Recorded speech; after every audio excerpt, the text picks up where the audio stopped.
11h30 sur Europe 1. Bonne route. Voici le journal de la santé avec Anne Cazobon. Plus d'une personne sur deux atteinte de l'hépatite B ne le saurait pas. 4 ans de prison ferme pour un entrepreneur en Lorraine condamné pour exercice illégal de la pharmacie. En Floride, le doute autour de 4 cas potentiels de Zika interrompt les dons du sang, sans oublier le chiffre du jour. On commence avec une note d'espoir dans la lutte contre Alzheimer. Oui, on le sait, les scientifiques sont toujours à la recherche de traitements pour ralentir la progression de la maladie. Un traitement expérimental justement d'une firme basée à Singapour se concentre actuellement à tenter de réduire l'accumulation de protéines tau, des protéines surtout présentes dans les neurones, en gros de ralentir les dégénérescences neuronales.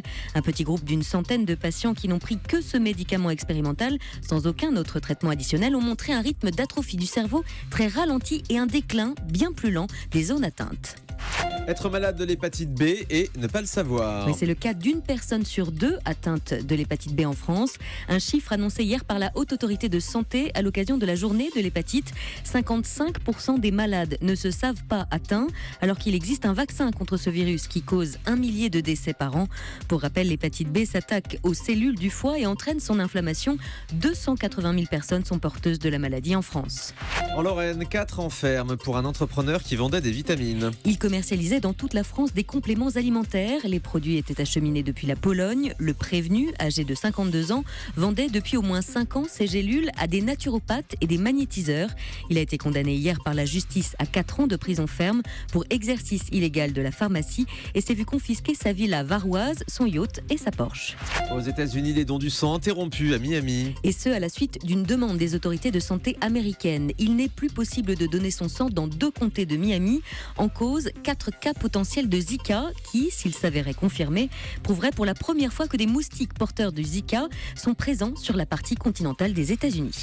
Allez, on termine avec le chiffre du jour. Thomas, je sais que vous faites beaucoup de sport et ça se voit. Oui. Est-ce qu'il vous est déjà arrivé de regarder une série télé, par exemple, en courant sur un tapis ? Non, j'ai un peu de mal à suivre la télé, honnêtement. Oui. Ouais. Alors, bon, et en tout cas, on sait que dans les salles de sport, elles sont toutes équipées souvent d'écrans un peu partout. Oui, quand on court sur les tapis, oui. Voilà, Netflix a calculé combien de calories une personne pouvait éliminer selon l'appareil utilisé, tapis de course, vélo de course ou vélo elliptique, et la série télé choisie. Les résultats montrent qu'il vaut mieux regarder des séries d'horreur ou qui font peur pour brûler un maximum de calories. Voilà, faire 6 km de vélo elliptique en regardant The Walking Dead ou American Horror Story permettrait de brûler 2 fois plus de calories qu'en regardant par exemple un épisode de comédie tel que New Girl ou How I Met Your Mother. Regardez New Girl, vous aussi ? J'adore. Ouais, moi aussi, Zoé j'adore. Deschanel, grand fan. On l'adore. Véronique, vous nous conseillez pour faire du sport de regarder la télé en même temps ? Franchement, je fais pas de tapis déjà. Alors, en gros, regardez ce qui vous plaît. Très Et en bien. tout cas, courez. Ça, c'est effectivement un bon conseil. Merci Anne Cazobon.